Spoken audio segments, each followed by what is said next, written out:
ನಮಸ್ಕಾರ, ನಾನು ಶಂಕರ ಹೆಗಡೆ, ಜ್ಯೋತಿಷಿ. ಉಚಿತ ಮತ್ತು ಸುಲಭವಾಗಿ ಜ್ಯೋತಿಷ ಕಲಿಯಿರಿ ಭಾಗ 5ಕ್ಕೆ ಸ್ವಾಗತ. ಇಲ್ಲಿ ಕೇವಲ ಆರಂಭಿಕ ಹಂತದವರಿಗಷ್ಟೇ ಅಲ್ಲ, ಪ್ರಾಯಶಃ ಯಾರು ಹೇಳದೇ ಇರುವಂಥ ಕೆಲವೊಂದು ಸೀಕ್ರೆಟ್ಸನ್ನು ಇವತ್ತು ನಾನು ಅಡ್ವಾನ್ಸ್ಡ್ ಲೆವೆಲ್ನವರೆಗೂ ರಿವೀಲ್ ಮಾಡ್ತಾ ಇದ್ದೇನೆ. ಹೊಸಬರಿಗೆ ಸ್ವಲ್ಪ ಕಷ್ಟ ಆಗ್ಬೋದು, ಬಟ್ ಅಡ್ವಾನ್ಸ್ಡ್ ಲೆವೆಲ್ನವರಿಗೆ ಅರ್ಥ ಆಗತ್ತೆ. ನೋಡ್ತಾ ಹೋಗಿ. ಮೊದಲನೇದಾಗಿ ನಾವು ಮುಂದುವರಿಯೋಕ್ಕಿಂತ ಮೊದಲು ದೃಷ್ಟಿಗಳ ಬಗ್ಗೆ ಕಲ್ತ್ಕೊಳ್ಬೇಕು. ಇನಿಷಿಯಲ್ ಇದಕ್ಕೆ ದೃಷ್ಟಿಗೆ ಎಸ್ಪೆಕ್ಟ್ ಅಂತಾರೆ. ಬಹುವಚನದಲ್ಲಿ ದೃಷ್ಟಿಗಳು ಅಂತಂದ್ರೆ ಎಸ್ಪೆಕ್ಟ್ಸ್ ಅಂತ. ಸೂರ್ಯಗ್ರಹಕ್ಕೆ ಕೇವಲ ಒಂದು ದೃಷ್ಟಿ ಇದೆ. ತಾನಿರುವ ಮನೆಯಿಂದ 7ನೇ ಮನೆಯನ್ನ ವೀಕ್ಷಿಸುತ್ತೆ ಸೂರ್ಯಗ್ರಹ. ಅಲ್ಲಿ ಯಾವ್ದಾದ್ರು ಗ್ರಹ ಇದ್ರು ಅದನ್ನು ವೀಕ್ಷಿಸಿದಂಗಾಯ್ತು. ಚಂದ್ರನಿಗೂ ಅಷ್ಟೇ, ಕೇವಲ 7ನೇ ದೃಷ್ಟಿ ಮಾತ್ರ. ತಾನಿದ್ದ ಮನೆಯಿಂದ 7ನೇ ಮನೆಯನ್ನ, ಆ ಮನೆಯಿಂದನೇ ಸ್ಟಾರ್ಟ್ ಆಗುತ್ತೆ. ಚಂದ್ರ ಇದ್ದ ಮನೆಯಿಂದಲೇ 1 2 3 ಅಂತ ಸ್ಟಾರ್ಟ್ ಮಾಡ್ಕೊಂಡು 7ನೇ ಮನೆಯನ್ನ ನೋಡ್ಬೇಕು. ತೋರಿಸ್ತೀನಿ. ಮಂಗಳ ಗ್ರಹನು 7ನೇ ಮನೆಯನ್ನ ದೃಷ್ಟಿಸುತ್ತೆ. ಎಲ್ಲಾ ಗ್ರಹಗಳು ತಾನಿದ್ದ ಮನೆಯಿಂದ 7ನೇ ಮನೆಯನ್ನ ನೋಡ್ತಾರೆ. ನೋಡ್ಕೊಳ್ಳಿ, ಶುಕ್ರನಿಗೂ 7ನೇ ಮನೆ ಇದೆ, ಗುರುಗೂ 7ನೇ ಮನೆ ಇದೆ, ಶನಿಗೂ 7ನೇ ಮನೆ ಇದೆ, ಬುಧನಿಗೂ 7ನೇ ಮನೆ ಇದೆ. ರಾಹು ಕೇತುಗಳಿಗೆ ಇಲ್ಲಿವರೆಗೆ ದೃಷ್ಟಿಯನ್ನು ಯಾರು ರಿವೀಲ್ ಮಾಡಿರ್ಲಿಲ್ಲ. ಇವತ್ತು ನಾನು ಸ್ವಲ್ಪ ಮಟ್ಟಿಗೆ ರಿವೀಲ್ ಮಾಡ್ತಾ ಇದ್ದೇನೆ. ಆಕ್ಚುಲಿ ರಾಹು ಕೇತುಗಳಿಗೆ ಕೂಡ ದೃಷ್ಟಿಗಳಿವೆ. 7ನೇ ಮನೆ ದೃಷ್ಟಿಯನ್ನು ನಾನು ಆಮೇಲೆ ಮಾತಾಡ್ತೀನಿ. 3 ಮತ್ತು 10 ಆಕ್ಚುಲಿ ಓಕೆ. ಈ PPT ನಾನು ಹಾಕಿಲ್ಲ, ಅದನ್ನ ಎಡಿಟ್ ಮಾಡೋದು ನನ್ನ ಮಗ ಹಾಕಿಲ್ಲ, ನಾನು ಹಾಕ್ಲಿಕ್ಕೆ ಹೇಳಿದ್ದೆ. ನೋಡೋಣ. ಆಮೇಲೆ ಈ ನಿಧಾನಕ್ಕೆ ತಿರುಗುವ ಗ್ರಹಗಳಿಗೆ ಸ್ವಲ್ಪ ಅಡಿಷನಲ್ ದೃಷ್ಟಿಗಳನ್ನ ಕೊಟ್ಟಿದ್ದಾರೆ. ಸಾಮಾನ್ಯವಾಗಿ ಗುರು ಮತ್ತು ಶನಿ ನಿಧಾನಕ್ಕೆ ತಿರುಗುವ ಗ್ರಹಗಳು. ರಾಹುಕೇತು ಕೂಡ ಹೌದು. ಯಾಕಂದರೆ ಗುರು 1 ವರ್ಷ ತಗೊಳ್ತಾನೆ ಸಾಮಾನ್ಯ ಒಂದು ಮನೆಯನ್ನು ಚೇಂಜ್ ಮಾಡಲಿಕ್ಕೆ ಇನ್ ಜನರಲ್. ಶನಿ 2.5 ವರ್ಷ ಒಂದು ಮನೆಯನ್ನು ಚೇಂಜ್ ಮಾಡಲಿಕ್ಕೆ, ಒಂದು ರಾಶಿಯನ್ನು ಚೇಂಜ್ ಮಾಡಲಿಕ್ಕೆ. ರಾಹುಕೇತುಗಳು ಉಲ್ಟಾ ತಿರುಗ್ತಾ 1.5 ವರ್ಷ ತಗೊಳ್ತವೆ. ಮಂಗಳ 1.5 ತಿಂಗಳಿಂದ 4.5 ತಿಂಗಳವರೆಗೂ ತಗೊಳ್ಬಹುದು, ಡಿಪೆಂಡ್ಸ್. ವಕ್ರವಾಗಲ್ಲ ಹಿಂದೆಲ್ಲ ಬಂದಾಗ ಭಾಳ ಟೈಮ್ ತಗೊಳ್ತಾನೆ ಮಂಗಳ. ಹಾಗಾಗಿ ಇವುಗಳಿಗೆ ಅಡಿಷನಲ್ ದೃಷ್ಟಿ ಕೊಟ್ಟಿದ್ದಾರೆ. ಮಂಗಳ ತಾನಿದ್ದ ಮನೆಯಿಂದ 7ನೇ ಮನೆಯ ದೃಷ್ಟಿಯ ಹೊರತಾಗಿ ತಾನಿದ್ದ ಮನೆಯಿಂದ 4ನೇ ಮನೆಯನ್ನ, ಅಲ್ಲಿರುವ ಗ್ರಹಗಳನ್ನು ನೋಡ್ತಾನೆ. 8ನೇ ಮನೆಯನ್ನು ನೋಡ್ತಾನೆ, ಅಲ್ಲಿರುವ ಗ್ರಹಗಳನ್ನು ನೋಡ್ತಾನೆ. ಅದು ಗ್ರಹ ಇಲ್ಲ ಅಂತಂದ್ರೆ ಮನೆಯನ್ನು ಮಾತ್ರ ನೋಡ್ತಾನೆ ಅಂತ ಇಟ್ಕೊಳ್ಬೇಕು, ಸುಲಭ. ಗುರು ತಾನಿದ್ದ ಮನೆಯಿಂದ 7ನೇ ಮನೆಯ ಹೊರತಾಗಿ 5ನೇ ಮನೆಯನ್ನು ನೋಡ್ತಾನೆ, 9ನೇ ಮನೆಯನ್ನು ನೋಡ್ತಾನೆ. ನೋಡಿ, ನಿಧಾನಕ್ಕೆ ತಿರುಗುವ ಗ್ರಹಗಳಿಗೆ ಎಕ್ಸ್ಟ್ರಾ ದೃಷ್ಟಿಗಳನ್ನು ಇಟ್ಟಿದ್ದಾರೆ. ಪಾರಂಪರಿಕ ಜ್ಯೋತಿಷದಲ್ಲಿ ಈ ರಾಹುಕೇತುಗಳಿಗೆ ದೃಷ್ಟಿಗಳಿಲ್ಲ. ಬಟ್ ಇದು ನಾಡಿ ಗ್ರಂಥಗಳ ಸೀಕ್ರೆಟ್, ನಾನಿಲ್ಲಿ ಹೇಳ್ತಾ ಇರುವಂಥದ್ದು. ಶನಿಗೆ 7ನೇ ಮನೆಯ ದೃಷ್ಟಿಯ ಹೊರತಾಗಿ 3ನೇ ಮನೆ ಮತ್ತು 10ನೇ ಮನೆಯ ದೃಷ್ಟಿ ಕೂಡ ಇದೆ. 3ನೇ ಮನೆಯನ್ನು ನೋಡ್ತಾನೆ, ಅಲ್ಲಿರುವ ಗ್ರಹಗಳನ್ನು ನೋಡಬಹುದು, 10ನೇ ಮನೆಯನ್ನು ನೋಡಬಹುದು. ಕೆಲವೊಂದ್ಸಲ ಈ ಮಂಗಳ ಶನಿಗಳು ಪರಸ್ಪರ ದೃಷ್ಟಿ ಹಾಕೊಂಡ್ಬಿಡ್ತವೆ. ಸಾಮಾನ್ಯವಾಗಿ ಈಗ ಗುರು ತನ್ನ 7ನೇ ದೃಷ್ಟಿಯಿಂದ ಸೂರ್ಯನ ನೋಡಿದ್ರೆ, ಸೂರ್ಯನು ತನ್ನ ದೃಷ್ಟಿಯಿಂದ 7ನೇ ದೃಷ್ಟಿಯಿಂದ ಗುರುವನ್ನು ನೋಡ್ತಾನೆ. ಅದಕ್ಕೆ ಪರಸ್ಪರ ದೃಷ್ಟಿ ಅಂತ ಕರಿತೇವೆ, ಮ್ಯೂಚುವಲ್ ಎಸ್ಪೆಕ್ಟ್ ಅಂತ. ಕೆಲವೊಂದ್ಸಲ ಶನಿ ತನ್ನ 10ನೇ ದೃಷ್ಟಿಯಿಂದ ಮಂಗಳನ ನೋಡಿದಾಗ, ಮಂಗಳ ತನ್ನ 4ನೇ ದೃಷ್ಟಿಯಿಂದ ಶನಿಯನ್ನು ನೋಡ್ತಾನೆ. ಅದನ್ನು ಕೂಡ ನಾವು ಮ್ಯೂಚುವಲ್ ಎಸ್ಪೆಕ್ಟ್ ಅಂತ ಕರಿತೇವೆ. ಬಟ್ ರಾಶಿ ಕುಂಡ್ಲಿಯಲ್ಲಿ, ಇಲ್ಲಿವರೆಗೆ ನಾನು ರಾಶಿ ಕುಂಡ್ಲಿಯನ್ನೇ ಹೇಳ್ಕೊಡ್ತಾ ಬರ್ತಾ ಇದ್ದೇನೆ. ಇನ್ನು ಮುಂದಿನ ಕ್ಲಾಸ್ಗಳಲ್ಲಿ ನಾವು ವರ್ಗ ಕುಂಡ್ಲಿ ಹೋಗ್ಬೇಕು. ಅದಕ್ಕಿಂತ ಮೊದಲು ನಿಮ್ಮ ದೃಷ್ಟಿಗಳನ್ನು ಅಭ್ಯಾಸ ಮಾಡಲೇಬೇಕು. ಇದನ್ನು ಒಂದು 10 ಸಲ ಬರ್ತೆಗಿರಿ. ಆಮೇಲೆ ನಾನು ಎಕ್ಸಾಂಪಲ್ ಚಾರ್ಟಲ್ಲಿ ಹಾಕಿ ತೋರಿಸ್ತಾ ಇದ್ದೀನಲ್ಲ, ಅದನ್ನು ರೂಢಿ ಮಾಡ್ಕೊಳ್ಳಿ. ಒಂದು ಚಾರ್ಟಿಗೆ ನಾನು ಹೇಳ್ಕೊಡ್ತೀನಿ, ಬಾಕಿ ನೀವು ರೂಢಿ ಮಾಡ್ಕೊಳ್ಬೇಕು. ಈ ಟೇಬಲ್ ಇಟ್ಕೊಂಡು ರೂಢಿ ಮಾಡಬೇಕು. ಬುಧನಿಗೆ ಶುಕ್ರನಿಗೆ 7ನೇ ಮನೆ ದೃಷ್ಟಿ ರಾಶಿ ಕುಂಡ್ಲಿಲ್ಲ ಆಗೋದಿಲ್ಲ. ಅಥವಾ ಬುಧನಿಗೆ ಸೂರ್ಯನಿಗೆ ರಾಶಿ ಕುಂಡ್ಲಿ 7ನೇ ಮನೆ ದೃಷ್ಟಿ ಆಗೋದಿಲ್ಲ. ಯಾಕಂತಂದ್ರೆ ಅವುಗಳು 3 ಮನೆಯನ್ನ ಬಿಟ್ಟು ಅದಕ್ಕಿಂತ ದೂರ ಇರೋದಿಲ್ಲ. ಹಾಗಾಗಿ ಅಪೋಸಿಟ್ ಸೈನಿಗೆ ಬರುವಂಥ ಸಾಧ್ಯತೆಗಳು ರಾಶಿ ಕುಂಡ್ಲಿ ಇರೋದಿಲ್ಲ. ಆಯ್ತು. ಶನಿಗೆ 3ನೇ ಮನೆ, 7ನೇ ಮನೆ, 10ನೇ ಮನೆ ದೃಷ್ಟಿ ಆಯಿತು. ಬುಧನಿಗೆ ಕೇವಲ 7ನೇ ಮನೆ ದೃಷ್ಟಿ.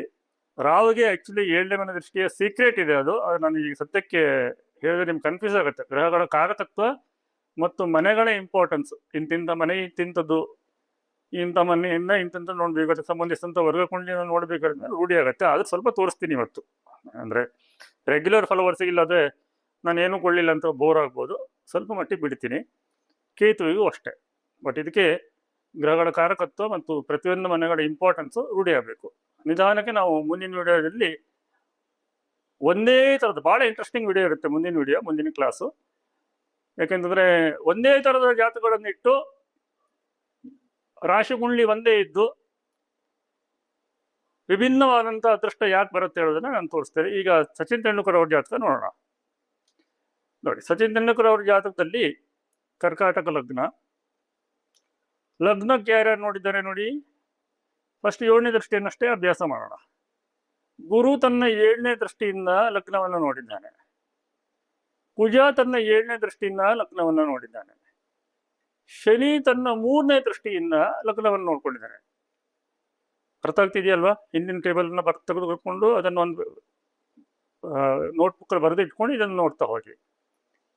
ಹೌದಾ? ಪ್ರತಿಯೊಂದು ಗ್ರಹಗಳು ತಾವಿದ್ದ ಮನೆಯಿಂದ 7ನೇ ಮನೆಯನ್ನು ದರ್ಶಿಸ್ತವೆ. ಲಗ್ನದಲ್ಲಿ ಈಗ ಯಾವುದೇ ಗ್ರಹಗಳಿಲ್ಲ, ಹಾಗಾಗಿ ಶನಿಯೇ ಆಗಲಿ, ಕುಜನೇ ಆಗಲಿ, ಗುರುನೇ ಆಗಲಿ ನೋಡ್ತಾ ಇಲ್ಲ. ಅಲ್ಲಿರುವ ಯಾವ ಗ್ರಹಗಳನ್ನು ನೋಡ್ತಾ ಇಲ್ಲ. ಇನ್ನು ಬುಧ ತನ್ನ 7ನೇ ದೃಷ್ಟಿಯಿಂದ, 7ನೇ ದೃಷ್ಟಿ ಫಸ್ಟ್ ಮಾತಾಡ್ತೇನೆ. ಬುಧ ತನ್ನ 7ನೇ ದೃಷ್ಟಿಯಿಂದ ಅವನ ಸ್ವಂತ ಮನೆಯಾದಂಥ 3ನೇ ಮನೆಯನ್ನು ನೋಡ್ತಾನೆ. ಆಕ್ಚುಲಿ 3ನೇ ಮನೆ ಸ್ಪೋರ್ಟ್ಸಿನ ಸ್ಥಾನ.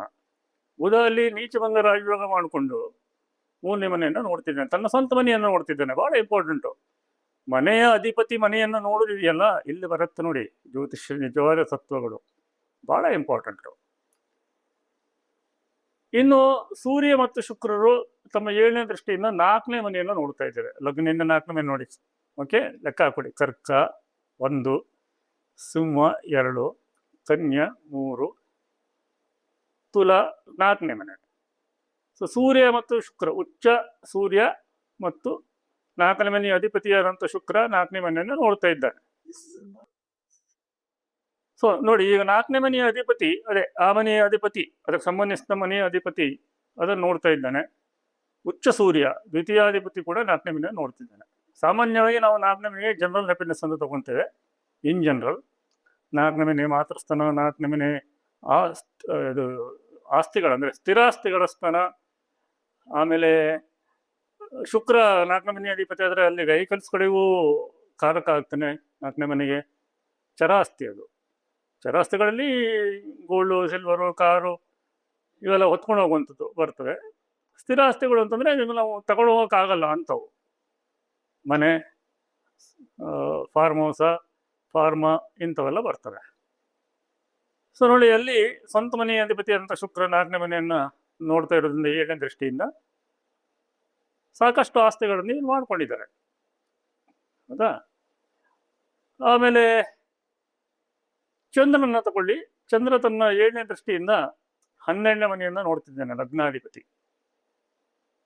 ಮತ್ತೆ ಹೇಳ್ತಿದ್ದಾನೆ, ಇಲ್ಲಿ ಡಿಗ್ರಿಗಳನ್ನು ನೋಡ್ಕೊಳ್ಳಿ. ಚಂದ್ರ ಮತ್ತು ರಾಹು, ಇದು ಕಾಲಸರ್ಪ ದೋಷದ ಜಾತಕ ಅಂತ ಭಾಳ ಜನ ತಲೆ ತಿಂತಾರೆ. ಬಟ್ 6, 8, 12ನೇ ಮನೆಯಲ್ಲಿ ಕಾಲಸರ್ಪ ದೋಷಗಳು ಒಳ್ಳೆಯದು. ಸೊ ಇಲ್ಲಿ ಚಂದ್ರ ಕೂಡ ಒಳ್ಳೆಯದನ್ನೇ ಮಾಡ್ತಾನೆ.